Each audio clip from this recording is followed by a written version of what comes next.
11월 29일 아침 저희들에게 주시는 하나님 말씀 히브리서 13장 7절로 17절까지 말씀 보겠습니다. 말씀을 함께 봉독합니다. 하나님의 말씀을 너희에게 일러주고 너희를 인도하던 자들을 생각하여 그들의 행실의 결말을 주의하여 보고 그들의 믿음을 본받으라. 예수 그리스도는 어제나 오늘이나 영원토록 동일하시니라.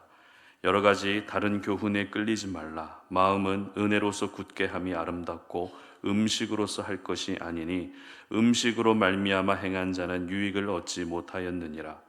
우리에게 제단이 있는데 장막에서 섬기는 자들은 그 제단에서 먹을 권한이 없나니 이는 죄를 위한 짐승의 피는 대제사장이 가지고 성소에 들어가고 그 육체는 영문 밖에서 불사름이라.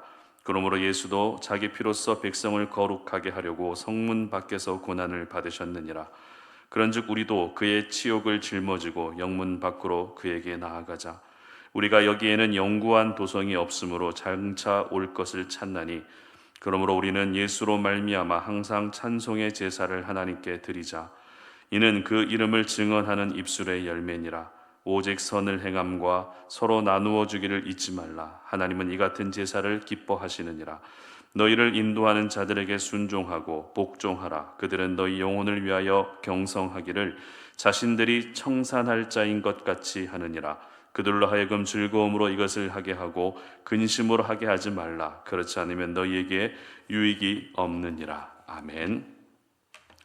벗어나라 라는 제목으로 오늘 아침 말씀 전합니다. 가상세계와 현실세계를 구분하지 못하는 사람을 가리켜 리셋 증후군이라고 합니다. 리셋 증후군은 1997년 일본에서 일어난 한 사건을 계기로 사람들에게 알려지기 시작했습니다. 이 사건은 잔인한 토막살인 사건이었는데 범인이 충격적으로 14살의 중학생이었다는 것이 많은 사람들을 놀라게 했습니다. 여러분, 컴퓨터 사용하시다 보면 가끔씩 제대로 작동이 잘 안 될 때가 있습니다. 그러면 어떤 버튼을 누르십니까? 리셋 버튼을 누릅니다. 그러면 리셋 버튼을 누르게 되면 컴퓨터가 다시 초기화돼서 정상적으로 사용할 수 있게 됩니다. 이처럼 리셋 증후군은 가상세계와 현실세계를 구분하지 못한 채 사람들에게 해를 가해도 몇 번이고 다시 살아날 수 있다고 생각하는 것을 말합니다. 마치 리셋 버튼을 누르면 다시 정상이 될 것이라고 생각하는 데서 오는 심각한 사회 문제 중에 하나입니다. 오늘날 아이들을 보게 되면 말이나 행동이나 점점 폭력적으로 바뀌고 있습니다. 이러한 모습 하나하나가 가상세계와 현실세계를 구분하지 못하기 때문에 나타나는 모습인 것입니다. 실제로 우리 송탄 오륜교회에 예전에 왔던 아이 중에 한 명도 이런 질문을 하더라고요. 저 사람을 내가 죽이게 되면 다시 살아날 수 있나요? 라고 이렇게 질문을 하더라고요. 바로 오늘날 우리 아이들의 현 주소라는 것입니다. 따라서 가상세계에서 벗어나서 현실세계에 다시 잘 적응할 수 있는 사회 프로그램이나 기성세대들의 관심이 많이 필요해 보입니다. 그런데 우리가 삶 속에서 벗어나야 할 것은 가상세계만이 아닙니다. 죄에서도 벗어나야 됩니다. 부정적인 생각에서도 벗어나야 되고 패배주의에서도 벗어나야 됩니다. 그리고 비관주의와 선입견에서도 벗어나야 됩니다. 그 외에도 우리 삶 가운데 벗어나야 할 부분들은 정말 많은 것 같습니다. 계속해서 저희들은 히브리서 13장을 묵상하고 있습니다.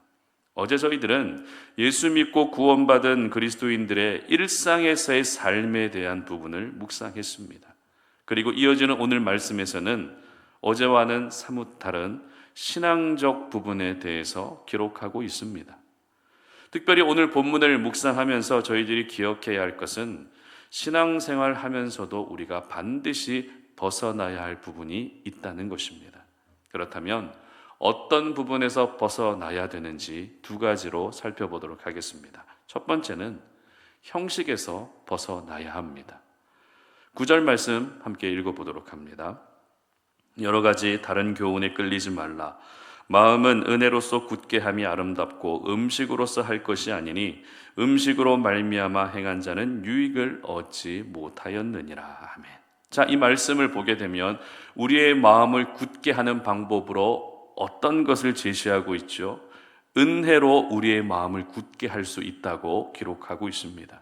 그리고 이 은혜와 반대되는 개념으로 어떤 표현이 나옵니까? 바로 음식이라고 하는 표현이 언급되고 있습니다. 유대인들에게 음식의 의미는 굉장히 중요했습니다.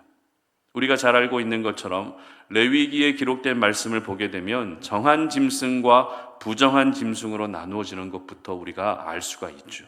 그리고 구원을 상징하는 유월절 절기를 지킬 때에도 먹어야 될 음식이 있고 먹지 말아야 될 음식이 있었습니다. 무교병과 쓴나물과 같은 반드시 먹어야 될 음식이 있었다는 것이 유대인들에게 이 음식 문화가 얼마나 중요한 것인지를 우리에게 말씀해 주고 있는 것입니다. 그러나 아무리 생각해 봐도 음식을 먹는다고 해서 우리의 마음을 굳게 할 수는 없어 보입니다. 차라리 음식을 통해서 우리의 육신을 굳게 한다고 기록되어 있다면 더 신빙성이 갖겠지만 음식을 먹는 것과 마음의 문제가 도대체 어떤 관련이 있는지 우리는 질문이 생길 수밖에 없습니다. 이 말씀에 대한 정확한 의미를 제가 말씀드리겠습니다. 중요한 절기가 되면 반드시 먹어야 될 음식이 있었고 율법에도 먹으면 안 되는 음식과 먹어도 되는 음식으로 나누어져 있다는 것 자체가 유대인들은 그 음식을 먹고 안 먹는 이러한 행위들을 통해서 내가 율법을 지켰다, 율법을 어기지 않았다라고 하는 또 하나의 경건의 모습으로 생각하고 있었던 것입니다. 그래서 히브리서 기자는 음식을 먹고 안 먹음이 우리의 마음을 굳세게 하는 것이 아니라 은혜, 다시 말해 예수 그리스도를 믿는 것이 우리의 마음을 굳세게 한다라고 말씀하고 있는 것입니다.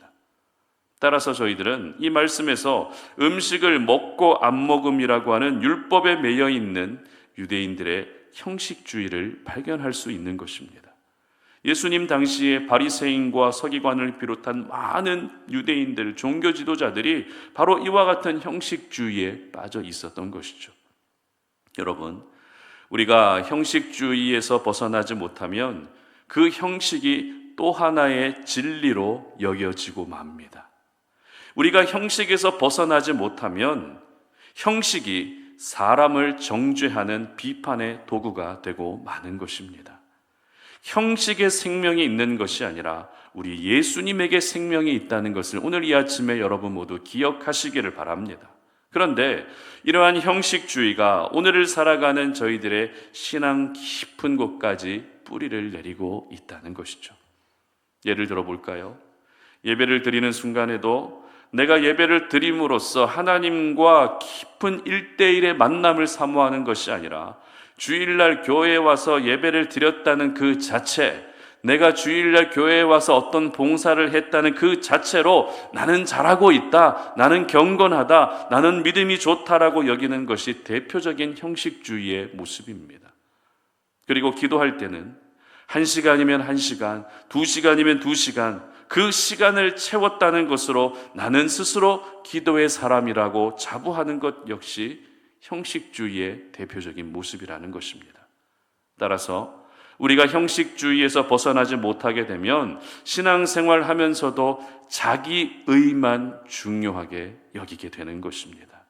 여러분, 우리가 의롭게 된 것은 우리 스스로의 행위와 노력으로 된 것이 아니라 예수님의 보혈의 은혜로 말미암아 의롭게 된 줄 믿으시기를 바랍니다. 내 노력과 열심으로 의로워진 것이 아니라 예수님으로 말미암아 의로워졌는데, 이렇게 형식주의에 빠지게 되면 언제나 내 힘으로 의로워질 수 있고 내 노력으로 의로워질 수 있다고 하는 심각한 오류에 빠지게 되는 것입니다. 그러므로 아직도 여러분 안에 남아져 있는 형식주의의 모습이 있다면 오늘 이 말씀을 통해서 그 모든 형식에서 벗어날 수 있기를 바랍니다. 여러분 안에 숨겨져 있고 남겨져 있는 그 형식주의의 모든 잔재물들이 오늘 이 시간 기도하면서 벗어나고 사라질 수 있기를 주님의 이름으로 축복합니다. 두 번째는 우리가 벗어나야 할 부분은 바로 장소에서 벗어나야 한다는 것입니다. 12절과 13절 말씀 함께 읽어보도록 합니다. 그러므로 예수도 자기 피로써 백성을 거룩하게 하려고 성문 밖에서 고난을 받으셨느니라. 그런즉 우리도 그의 치욕을 짊어지고 영문 밖으로 그에게 나아가자. 아멘. 히브리서 기자는 대속죄 일에 행해졌던 속죄 제사를 예수님에 빗대어 설명합니다. 대속죄 일의 가장 중요한 핵심은 오직 속죄였습니다. 속죄를 위해서는 반드시 제물이 필요했는데 이때 제물은 진박, 그러니까 성 밖에서 완전히 불살라졌습니다. 이렇게 진 밖에서 불살라진 제물이 바로 성문 밖에서 고난을 당하신 예수님이라고 설명하고 있는 것입니다. 그런데 히브리서 기자는 영문 밖으로 나아갈 때 누가 영문 밖으로 나아가자라고 기록하고 있습니까? 바로 우리가 영문 밖으로 나아가야 된다고 기록하고 있다는 것입니다. 유대 사회에서 진 밖으로 쫓겨나는 경우는 크게 죄인들에게 사형 선고가 내려지거나 아니면 한센병과 같은 전염병에 걸렸을 때 진영 밖으로 쫓겨나야 했습니다. 그런데 영문 밖으로 나가고 영문 밖으로 쫓겨나야 될 사람들이 누구라고요? 바로 저와 여러분, 우리들이라는 것입니다. 그런데 영문 밖에 먼저 나가 계신 분이 누구십니까? 바로 우리 예수님이십니다. 그래서 히브리서 기자는 그냥 영문 밖으로 나가라 이렇게 기록하지 않고 어떻게 기록하고 있습니까? 영문 밖으로 그에게 나아가자라고 기록하고 있다는 것입니다. 다시 말씀드리지만 영문 밖은 유대 사회와 유대 공동체와 완전히 단절된 곳입니다. 뜨거운 햇볕을 피할 수 없습니다.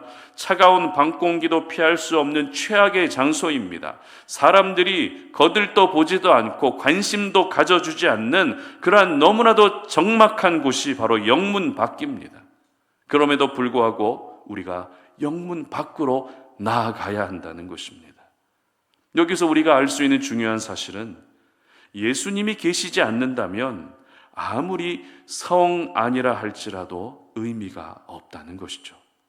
오히려 환경적으로는 살아가기 어려운 곳이라 할지라도 그곳이 영문 밖, 진영 밖이라 할지라도 그곳에 예수님이 계시다면 우리는 그곳으로 나아갈 수 있어야 하는 것입니다.